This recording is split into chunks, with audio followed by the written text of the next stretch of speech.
નમસ્કાર દર્શક મિત્રો, આપણે આ ચેનલમાં આપનો હાર્દિક સ્વાગત છે। તો મિત્રો, આજે આપણે જીએસઆરટીસી કંડક્ટરની પરીક્ષા માટે ઉપયોગી થઈ શકે તેવા મહત્વપૂર્ણ પ્રશ્નોની ચર્ચા કરીશું। તો મિત્રો, આજે આપણે કોમ્પ્યુટર વિશેના એવા પ્રશ્નો જોવાના છીએ કે જે તમને આવનારી પરીક્ષામાં ઉપયોગી થશે અને જે પેટર્નના જીએસઆરટીસી વિભાગ જે પ્રશ્નો પૂછે છે તેવા જ બેઝિક લેવલના પ્રશ્નો આપણે અહીંયા જોવાના છીએ। તો મિત્રો, આજનો આપણો પ્રથમ પ્રશ્ન રહેશે, વેબ પેજ રિફ્રેશ કરવા ખાલી જગ્યા કીનો ઉપયોગ થાય છે?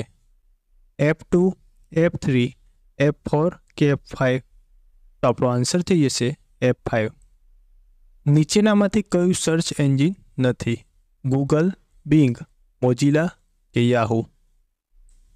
તો આપણો આન્સર થઈ જશે મોઝિલા। મિત્રો, ગૂગલ, બિંગ, યાહૂ આ ત્રણેય સર્ચ એન્જિન છે અને મોઝિલા એક સોફ્ટવેર છે, એટલે કે જે રીતે ક્રોમ બ્રાઉઝર આવે, મોઝિલા ફાયરફોક્સ બ્રાઉઝર આવે, તે પ્રમાણે એક બ્રાઉઝર છે। આ સર્ચ એન્જિન નથી। ગૂગલ, બિંગ, યાહૂ આ ત્રણેય સર્ચ એન્જિન છે, બાકી મોઝિલા એક સર્ચ એન્જિન નથી। રેમનો સમાવેશ કયા પ્રકારની મેમરી તરીકે થાય છે? સેકન્ડરી મેમરી, બાહ્ય મેમરી, પ્રાઇમરી મેમરી કે પછી આમાંથી એક પણ નહીં? તો આપણો આન્સર થઈ જશે પ્રાઇમરી મેમરી। રેમ એટલે શું? Random access memory, reader accessible memory કે રીડ આફ્ટર મેમરી કે રેન્ડમ અલાઇન મેમરી? તો આપણો આન્સર થઈ જશે રેન્ડમ એક્સેસ મેમરી। કીબોર્ડમાં કેટલી ફંક્શન કી જોવા મળે છે? 14, 16, 8 કે 12? તો આપણો આન્સર થઈ જશે 12। આ ઘણી બધી વાર રિપીટ થયેલો પ્રશ્ન છે અને આ જ પ્રકારના પ્રશ્નો જીએસઆરટીસી વિભાગ પૂછતા હોય છે। તો મિત્રો, આ બધા જ બેઝિક લેવલના પ્રશ્નો છે અને તમને આવનારી પરીક્ષામાં પૂછાઈ શકે તેવા જ બધા જ પ્રશ્નો છે। MS વર્ડ એ ખાલી જગ્યા પ્રોગ્રામ છે? વર્ડ પ્રોસેસિંગ, પ્રેઝન્ટેશન સિસ્ટમ કે એક પણ નહીં? તો આપણો આન્સર થઈ જશે વર્ડ પ્રોસેસિંગ। નોટપેડ કયા પ્રકારનું સોફ્ટવેર છે? પ્રસ્તુતિ, સિસ્ટમ, યુટિલિટી કે એક પણ નહીં? તો આપણો આન્સર થઈ જશે સિસ્ટમ પ્રકારનું। નાનામાં નાનો યુનિટ કયો છે? વર્ડ, બીટ, બાઇટ કે ડબલ? તો મિત્રો, તમને આપણા પ્રશ્નો ગમતા જાય તો વિડીયોને લાઇક કરતા જજો અને કોમેન્ટમાં જરૂરથી જણાવજો કે તમને પ્રશ્નો કેવા લાગ્યા। અને જો તમે આપણી આ ચેનલમાં નવા હો તો ચેનલને સબસ્ક્રાઈબ કરવાનું તો ભૂલતા જ નહીં, કારણ કે આ જ પ્રકારના પ્રશ્નોની સિરીઝ અને અપડેટ આપણે અહીંયા મૂકતા રહીએ છીએ। તો મિત્રો, આ પ્રશ્નોનો આન્સર શું થશે? નાનામાં નાનો યુનિટ કયો છે? વર્ડ, બીટ, બાઇટ કે ડબલ? તો આપણો આન્સર થઈ જશે બીટ। ત્યારબાદ હાર્ડવેર અને સોફ્ટવેર જોડવાનું કામ કોણ કરે છે? Programming language, operating system, CPU કે એપ્લિકેશન પ્રોગ્રામ? તો આપણો આન્સર થઈ જશે ઓપરેટિંગ સિસ્ટમ। ઇનપુટ ડિવાઇસ તરીકે કોનો સમાવેશ કરી શકાય? પ્રોજેક્ટ, પ્રિન્ટર, ટ્રેકબોલ કે મોનિટર? તો આપણો આન્સર થઈ જશે ટ્રેકબોલ। પ્રોજેક્ટ, પ્રિન્ટર અને મોનિટર આ ત્રણેય આઉટપુટ ડિવાઇસ છે અને ટ્રેકબોલ છે એ ઇનપુટ ડિવાઇસ તરીકે સમાવેશ કરી શકાય છે, બાકી આ ત્રણેય આઉટપુટ ડિવાઇસ છે। એક્સટર્નલ સ્ટોરેજ તરીકે કોનો સમાવેશ કરી શકાય છે? ઓપ્ટિકલ ડિસ્ક, રોમ, રજિસ્ટર કે રેમ? તો આપણો આન્સર થઈ જશે ઓપ્ટિકલ ડિસ્ક। BMPનું પૂરું નામ શું છે? Bitmap paper, bitmap protocol, bitmap picture કે આપેલ તમામ? તો આપણો આન્સર થઈ જશે બીટમેપ પિક્ચર। નીચેનામાંથી કયું તાર્કિક વિધેય નથી? પ્રોપર, એન્ડ, નોટ કે ઓર? તો આપણો આન્સર થઈ જશે પ્રોપર। એન્ડ, નોટ અને ઓર એ તાર્કિક વિધેય છે, બાકી પ્રોપર છે એ તાર્કિક વિધેય નથી। સ્પ્રેડશીટમાં આલેખ ઉમેરવા માટે કયા મેનુનો ઉપયોગ થાય છે? ઇન્સર્ટ ચાર્ટનો, ડેટા ચાર્ટનો વ્યૂ ચાર્ટનો કે ઇન્સર્ટ ટૂલ્સનો? તો આપણો આન્સર થઈ જશે ઇન્સર્ટ ચાર્ટનો. ત્યારબાદ વેબ કનેક્ટ પ્રદર્શિત કરવા માટે કઈ ભાષાનો ઉપયોગ થાય છે? HTML, બેઝિક, સી કે પ્રોલોગ? તો આપણો આન્સર થઈ જશે HTML. કયો ઓપ્શન આપમેળે જ સામાન્ય ટાઈપિંગ સ્પેલિંગમાં થતી ભૂલો સુધારે છે? ઓટો ચેક, ઓટો સામેલ કરો, ઓટો ઇન્સર્ટ કે ઓટો કરેક્ટ? તો આપણો આન્સર થઈ જશે ઓટો કરેક્ટ. MS વર્ડમાં ફાઇલને સેવ કરવા માટેની કેટલી રીતો ઉપલબ્ધ છે? 2, 3, 4 કે 5? તો આપણો આન્સર થઈ જશે 3 રીતો છે.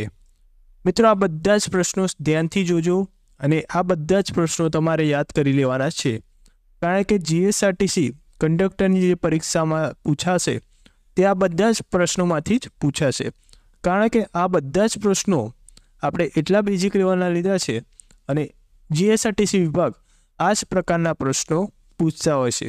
તો મિત્રો, આ બધા જ પ્રશ્નો તમારે તૈયાર કરી લેવાના છે અને જો તમને પ્રશ્નો ગમતા હોય તો વિડીયોને લાઈક કરી દેજો અને કોમેન્ટમાં જરૂરથી જણાવજો કે તમને પ્રશ્નો કેવા લાગ્યા. અને જો તમે આપણી આ ચેનલમાં નવા હો તો ચેનલને સબસ્ક્રાઈબ કરવાનું તો ભૂલતા જ નહીં. MS વર્ડ ફાઇલની પ્રિન્ટ લેતી વખતે બાઇન્ડિંગ સાઇડની જગ્યા છોડવા માટે કોનો ઉપયોગ કરવામાં આવે છે? ગ્યુટરનો, બાઇન્ડરનો, લેફ્ટનો કે રાઇટનો? તો આપણો આન્સર થઈ જશે ગ્યુટરનો. MS વર્ડમાં રેગ્યુલર, ઇટાલિક, બોલ્ડ વગેરે શું છે? ઇફેક્ટ છે, ફોન્ટ ટાઈપ છે, ફોન્ટ સ્ટાઇલ છે કે ફોન્ટ છે? તો આપણો આન્સર થઈ જશે ફોન્ટ સ્ટાઇલ છે. MS વર્ડમાં પેજ સેટઅપના માર્જિન હેઠળ કયો વિકલ્પ જોવા મળતો નથી? સેન્ટર, ટોપ, લેફ્ટ કે રાઇટ? તો આપણો આન્સર થઈ જશે સેન્ટર. આ ત્રણેય જોવા મળે છે, બાકી સેન્ટર જોવા મળતું નથી. MS વર્ડમાં પેરેગ્રાફનો પ્રથમ અક્ષર મોટો દર્શાવવા માટે કઈ સુવિધાનો ઉપયોગ કરવામાં આવે છે? ટોપ કેપ્સ, ટોપ ડ્રોપ કેપ્સ, બિગ કેપ્સ કે માસ્ટર કેપ્સ? તો આપણો આન્સર થઈ જશે ડ્રોપ કેપ્સ. કોમ્પ્યુટર પરથી માહિતીને સર્વર પર મોકલવાની પદ્ધતિને શું કહેવાય છે? ડાઉનલોડ, રિસ્ટોર, બેકઅપ કે અપલોડ? તો આપણો આન્સર થઈ જશે અપલોડ. કોમ્પ્યુટર પરથી માહિતીને સર્વર પર મોકલવાની પદ્ધતિને યાદ રાખજો મિત્રો. આ ઘણી બધી વાર પૂછાયેલો પ્રશ્ન છે અને આવનારી પરીક્ષામાં તમને પૂછાઈ શકે છે. એમ કહેવામાં આવે કોમ્પ્યુટર પરથી માહિતી સર્વર પર મોકલવાની હોય તો તેને અપલોડ કહેવાય છે. ઇન્ટરનેટ પર ઉપલબ્ધ માહિતીને કોમ્પ્યુટરમાં લેવાની પદ્ધતિને શું કહે છે? ડાઉનલોડ, રિસ્ટોર, બેકઅપ કે અપલોડ? તો હમણાં આપણે જોયું કોમ્પ્યુટરમાંથી સર્વર પર મોકલવાની હોય તો તેને કહેવાય અપલોડ. અને જો સર્વર પરથી એટલે કે ઇન્ટરનેટ પરથી આપણે કોમ્પ્યુટરમાં જે વસ્તુ લઈએ છીએ કે માહિતી લઈએ છીએ એ પદ્ધતિને શું કહેવાય છે? તો તમને બધાને જ ખબર હશે. જો આપણે ઇન્ટરનેટ પર મૂકીએ તો તેને અપલોડ કહેવાય અને જો ઇન્ટરનેટ પરથી આપણે લઈએ તો તેને ડાઉનલોડ કહેવાય. તો આપણો આન્સર થઈ જશે ડાઉનલોડ. ફોલ્ડરને અન્ય કયા નામે ઓળખવામાં આવે છે? બેઝ, પ્રોગ્રામ, ડિરેક્ટરી કે ફાઇલ? તો આપણો આન્સર થઈ જશે ડિરેક્ટરી. ISPનું પૂરું નામ શું છે? Internet service provider, internet source provider કે ઇન્ટરનેટ સોફ્ટવેર પ્રોવાઈડર કે પછી ઇન્ટરનેટ સેક્શન પ્રોવાઈડર? તો આપણો આન્સર થઈ જશે ઇન્ટરનેટ સર્વિસ પ્રોવાઈડર. આ પ્રકારના પ્રશ્નો જોઈ લેજો મિત્રો. જેટલા પણ આપણે કરાવ્યા છે એ બધા જ પ્રશ્નો જોઈ લેજો, કારણ કે આ બધા જ પ્રશ્નો તમને પરીક્ષામાં ઉપયોગી થશે. અને આ જે ફૂલ ફોર્મના પ્રશ્નો છે એ બધા જ શાંતિથી જોઈ લેજો, કારણ કે આ બધા જ પ્રશ્નોમાંથી તમને પૂછાઈ શકે છે. ISPનું પૂરું નામ શું છે? તો ઇન્ટરનેટ સર્વિસ પ્રોવાઈડર. આ ઘણી બધી વાર પ્રશ્નો પૂછાઈ ચૂક્યો છે અને આવનારી પરીક્ષામાં તમને પૂછાઈ શકે છે. અને જો મિત્રો તમને આપણા પ્રશ્નો ગમતા જાય તો વિડીયોને લાઈક કરી દેજો અને કોમેન્ટમાં જરૂરથી જણાવજો કે તમને આપણા પ્રશ્નો કેવા લાગ્યા. અને જો તમે આપણે આ ચેનલમાં નવા હો તો ચેનલને સબસ્ક્રાઈબ કરવાનું તો ભૂલતા જ નહીં, કારણ કે આ જ પ્રકારની પ્રશ્નોની સિરીઝ આપણે અહીંયા મૂકતા રહીએ છીએ અને જે પણ ગવર્મેન્ટ જોબને લઈને અપડેટ હોય છે તે પણ આપણે અહીંયા મૂકતા રહીએ છીએ. તો મિત્રો તમે આપણે આ ચેનલને સબસ્ક્રાઈબ ન કરી હોય તો સબસ્ક્રાઈબ જરૂરથી કરી લેજો. આઈપી એડ્રેસ કેટલા બીટનું હોય છે? 64 બીટનું, 8 બીટનું, 16 બીટનું કે 32 બીટનું? તો આપણો આન્સર થઈ જશે 32 બીટનું. મોડેમનું પૂરું નામ શું છે? મોડ્યુલ, ડીમોડ્યુલ, મોડ્યુલેશન, ડીમોડ્યુલેશન, મોડ્યુલેટર, ડીમોડ્યુલેટર કે મોડ્યુલેટર, ડીમોડ્યુલેટર? તો આપણો આન્સર થઈ જશે મોડ્યુલેટર, ડીમોડ્યુલેટર. આ પ્રશ્ન પણ ઘણી બધી વાર પરીક્ષામાં પૂછાયેલો છે. વેબસાઇટના પ્રથમ પેજને કયા નામે ઓળખવામાં આવે છે? Web page, root page, home page કે માસ્ટર પેજ? તો આપણો આન્સર થઈ જશે હોમ પેજ. ઈમેલ એડ્રેસની શરૂઆત કોના વડે કરવામાં આવે છે? @ યુઝર નેમથી, સર્વિસ પ્રોવાઈડરથી કે હોસ્ટ નેમથી? તો આપણો આન્સર થઈ જશે યુઝર નેમથી. abc@gmail.com માં .com શું છે? Extension, service provider, domain name કે યુઝર નેમ? તો આપણો આન્સર થઈ જશે ડોમેન નેમ. યુઝરની માહિતી વેબ બ્રાઉઝરના મદદથી ચોરી લેવાની પ્રક્રિયાને શું કહે છે? સ્કેમ્સ, વાયરસ, ફિશિંગ કે સ્પાયવેર? તો આપણો આન્સર થઈ જશે ફિશિંગ. વાઈફાઈમાં કયા સિગ્નલનો ઉપયોગ થાય છે? Radio waves, optical fibre, phase line કે એક પણ નહીં? તો આપણો આન્સર થઈ જશે રેડિયો વેવ્સનો. પ્રોડક્ટ કોડની માહિતી મેળવવા માટે શું વપરાય છે? બારકોડ, બારકોડ અને QR કોડ બંને, QR કોડ કે એક પણ નહીં? તો આપણો આન્સર થઈ જશે બારકોડ અને QR કોડ બંને. કયા સોફ્ટવેરને ઉપયોગ કરવાથી જુદી જુદી જગ્યાએ આપેલા કોમ્પ્યુટર સાથે સંપર્ક સાધી શકાય છે? FTP, IE, ટેલનેટ કે એક પણ નહીં? તો આપણો આન્સર થઈ જશે ટેલનેટ. બારકોડ એ શું દર્શાવે છે? પ્રોસેસ, ઇન્ફોર્મેશન, ડેટા કે ઇનપુટ? તો આપણો આન્સર થઈ જશે information.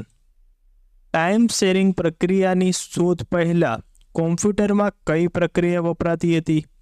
Remote access, batch processing, telecommunication કે એક પણ નહીં? તો આપણો આન્સર થઈ જશે બેચ પ્રોસેસિંગ. ઉચ્ચ સ્તરના મેનેજર ખાલી જગ્યાનો ઉપયોગ કરે છે? ઓપરેશનલ ઇન્ફોર્મેશન, ટેક્ટિકલ ઇન્ફોર્મેશન કે સ્ટ્રેટેજિક ઇન્ફોર્મેશન કે આપેલ તમામ? તો આપણો આન્સર થઈ જશે સ્ટ્રેટેજિક ઇન્ફોર્મેશન. માહિતીની ચિત્રાત્મક રજૂઆતને શું કહે છે? Run chart, data flow diagram, flow chart કે પિક્ટોગ્રાફ? તો આપણો આન્સર થઈ જશે ડેટા ફ્લો ડાયાગ્રામ. SLIPનું પૂરું નામ જણાવો. Serial line internet protocol, serial link internet protocol, serial logic internet protocol કે સિરિયલ લેઆઉટ ઇન્ટરનેટ પ્રોટોકોલ? તો આપણો આન્સર થઈ જશે સિરિયલ લાઇન ઇન્ટરનેટ પ્રોટોકોલ. આ પ્રકારના પ્રશ્નો બધા જ તમારે ધ્યાનમાં આપવાના છે, કારણ કે ફૂલ ફોર્મના પ્રશ્નો તમને પરીક્ષામાં પૂછવામાં આવે છે. કોઈ એક સંસ્થાના કોમ્પ્યુટરો વચ્ચે માહિતીની આપ લે માટેની નેટવર્ક કયું છે?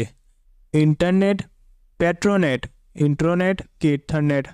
તો મિત્રો તમને આપણા પ્રશ્નો ગમ્યા હોય તો વિડીયોને લાઈક કરી દેજો અને કોમેન્ટમાં જરૂરથી જણાવજો કે તમને આ પ્રશ્નો કેવા લાગ્યા. અને જો તમે આપણી ચેનલમાં નવા હો તો ચેનલને સબસ્ક્રાઈબ કરવાનું તો ભૂલતા જ નહીં, કારણ કે આ જ પ્રકારની પ્રશ્નોની સિરીઝ અને કોઈ પણ અપડેટ આપણે અહીંયા મૂકતા રહીએ છીએ.